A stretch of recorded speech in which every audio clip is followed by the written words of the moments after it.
Hello दोस्तों, कैसे हैं आप सब। उम्मीद है कि अच्छे होंगे, व्यस्त होंगे और अपना और अपने अपनों का ख्याल रख रहे होंगे। दोस्तों, आप में से कितने लोग किताबें पढ़ते हैं। स्कूल और कॉलेज की किताबें तो सभी पढ़ते हैं, लेकिन उसके अलावा भी बुक रीडिंग करना बहुत प्रॉफिटेबल माना जाता है, चाहे वो नॉवल हो या स्टोरी बुक्स या कुछ एक्स्ट्रा लर्निंग से रिलेटेड बुक्स। लेकिन कुछ बुक्स ऐसी हैं हमारे इस प्यारे दुनिया में जिसे पढ़ना तो दूर, उसके नाम मात्र से ही रातों की नींद हराम हो जाती हैं। घबराइए मत, ऐसी बुक्स हाथ में मिलना इम्पॉसिबल है, बट इंटरनेट पर उसकी कुछ कॉपीज़ या कुछ पन्ने आम जनता के लिए अवेलेबल है, अलग अलग भाषा में, अलग अलग वेबसाइट्स पर। सही समझे हैं आप लोग। आज हम बात करने वाले हैं कुछ ऐसी किताबों के बारे में जिसका होना इस दुनिया में एक अपशकुन है। मनहूस किताबें जो कुछ मतलबी लोगों ने अपने खुद के फायदे के लिए लिखी, खुद तो मर गए और छोड़ गए हमेशा के लिए कुछ भयानक, डरावनी, मनहूस किताबें। संभाल के देखिएगा, कोशिश कीजिएगा कि आप बस इसे देखें, बुक्स के पेजेस को पढ़ने की कोशिश मत कीजिएगा। हमारे लिस्ट में 7वें नंबर पर है की ऑफ सोलोमन, जिसे कुछ लोग शापित भी कहते हैं। इसमें कुछ ऐसे मंत्र हैं जिनकी मदद से कहा जाता है कि 72 अलग अलग भूत पिशाच बुलाए जा सकते हैं। इस बुक को लिखने वाला कौन था ये किसी को भी एग्जैक्टली नहीं पता, क्योंकि इस बुक में कुछ अलग अलग टेक्स्ट हैं जो लगता है कि जैसे 17 सेंचुरी के आसपास कंपाइल की हुई हैं। कई लोग मानते हैं कि इस बुक की बस एक कॉपी रखने से भी इसके रखने वाले को कॉन्स्टेंट बैड लक फील होता है, या फिर सबसे बुरा लक जिसका अंजाम सिर्फ मौत होता है। इस बुक के रखने वालों में से ज़्यादातर लोग किसी न किसी एक्सीडेंट में मारे गए या तो मिर्गी के दौरे से बीमार होकर मर गए। लोगों ने अपनी अपनी कहानियाँ शेयर की हैं जिन जिन के पास ये किताबें थी। उनका कहना था कि ये बुक अपने आप घूमने लगती है, या फिर कोई कहता है कि यह बुक बिना वजह अपने आप रूम के कोने से उड़ जाती है। जिन्होंने इसके दुष्ट प्रभाव को जल्दी समझ लिया उनकी जान बच गई, लेकिन जितने दिन वो इस किताब के साथ रहे उतने दिन कुछ ना कुछ मनहूस इंसिडेंट उनके साथ होते रहे। कहते हैं कि किंग सोलोमन ने अपने बेटे रेहोबोम को ये किताब मरने से पहले दी थी और कहा था कि इस किताब को ऐसी जगह छुपा दे जो किसी के हाथ ना लगे। रेहोबोम ने इस किताब को अपने पिता के कब्र में छुपा दी थी, लेकिन कुछ सालों के बाद एक बेबीलोनियन फिलोसोफर को एक खुदाई के दौरान ये किताब वापस मिल गई। उसको इसकी भाषा समझ में नहीं आई तो उसने उसी जगह के आसपास से कुछ पुराने लोगों को बुलवा लिया। उनमें से एक आदमी था लोहे ग्रेविस, जो कि धार्मिक इंसान था। उसने एंजल ऑफ लॉर्ड से मदद मांगी। एंजल ऑफ लॉर्ड्स ने पहले वादा लिया कि ट्रांसलेशन के बाद इस बारे में किसी को पता नहीं चलना चाहिए, और फिर इस किताब को पढ़कर सुनाया। पूरी किताब सुनने के बाद ग्रेविस को यकीन हो गया कि अगर ये किताब किसी बुरे आदमी के हाथ लगी तो बहुत बड़ी आपदा आ जाएगी। तो ग्रेविस ने इस पर जादू टोना कर इस किताब को ऐसा बना दिया कि इस किताब को वही पढ़ सकता है जो भगवान का सच्चा भक्त होगा। किसी भी बुरे या छल करने वाले इंसान को ये किताब समझ में नहीं आएगी, और यही वजह है कि आज ये किताब अमेज़न पर अवेलेबल है और हम बस इसे पढ़ सकते हैं, कुछ कर नहीं सकते। 6ठे नंबर पर हमारे पास है द अनटाइटल्ड ग्रीमोयर्स। ये बुक हैंड रिटन मंत्र का एक सेट है। ये बुक लिखी गई 1960 में एक हाई प्रीस्टेस ऑफ वेका द्वारा, जो एक कोवेन की लीडर थी। इस किताब में शैतान या जिन को बुलाने के अलग अलग मंत्र लिखे हैं। सब कुछ ठीक है अगर आप इसमें बिलीव करते हो तो, लेकिन अगर आप नॉन बिलीवर हैं तो इन बुक्स से दूर रहना बेहतर है।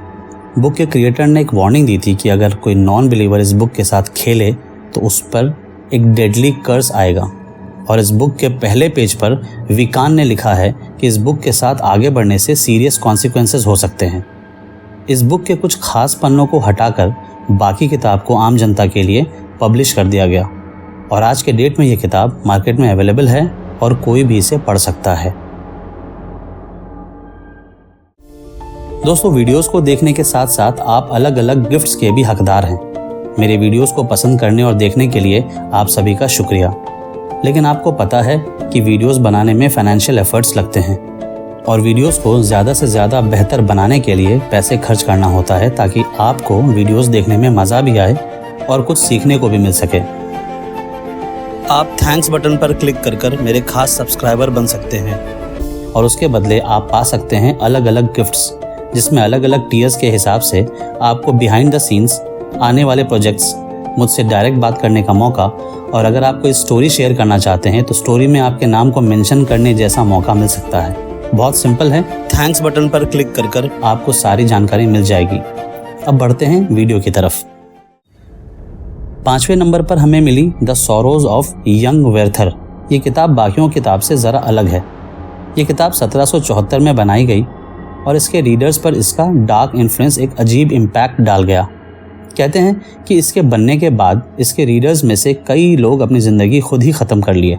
इसका मेन कैरेक्टर उसके रीडर्स के ऊपर बुरा प्रभाव डालता था, जिसकी वजह से वो लोग उसके जैसे ही बिहेव करने लगते थे और फिर उसके जैसे ही हॉरिफाइंग एक्शंस को फॉलो करने लगते थे। इस वजह से कुछ देशों में इस बुक को बैन भी किया गया।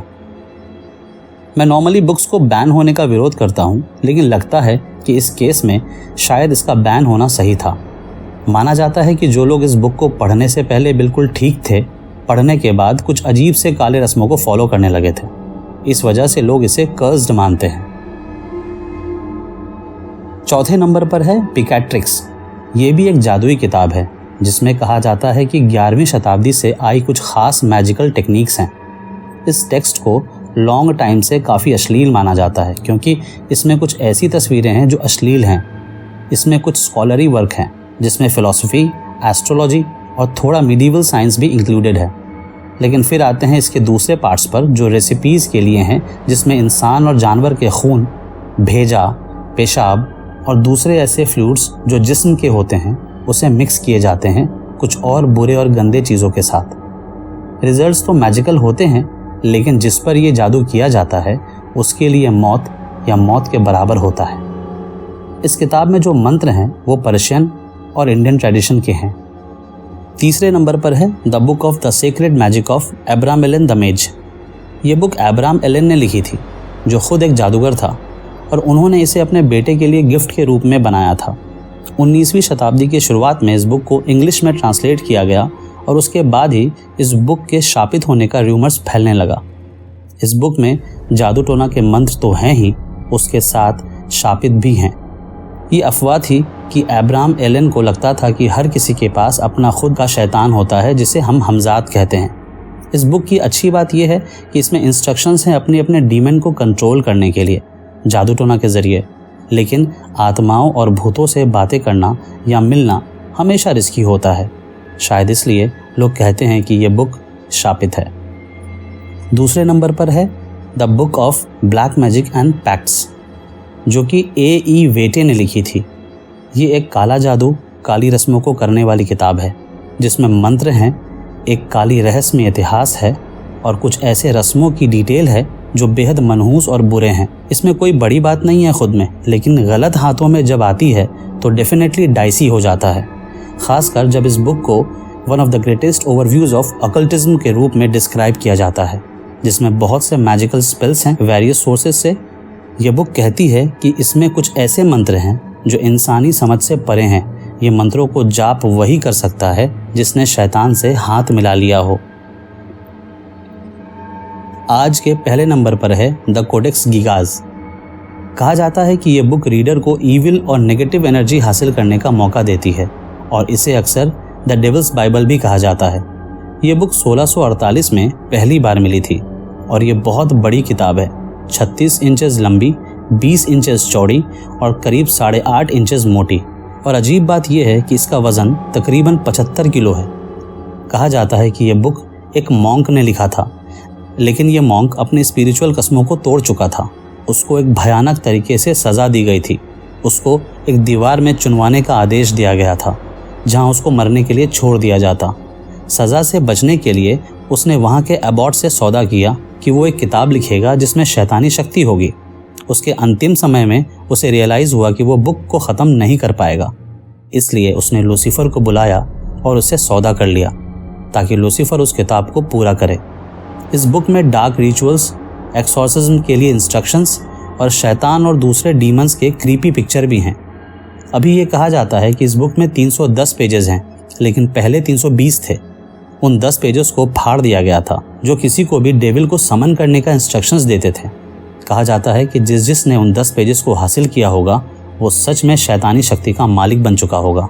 अब वो बुक स्वीडिश म्यूजियम में है और इसे पढ़ना अब भी बहुत मुश्किल है। आज के लिए इतना ही। देखते रहिए मिस्टिक टेल्स।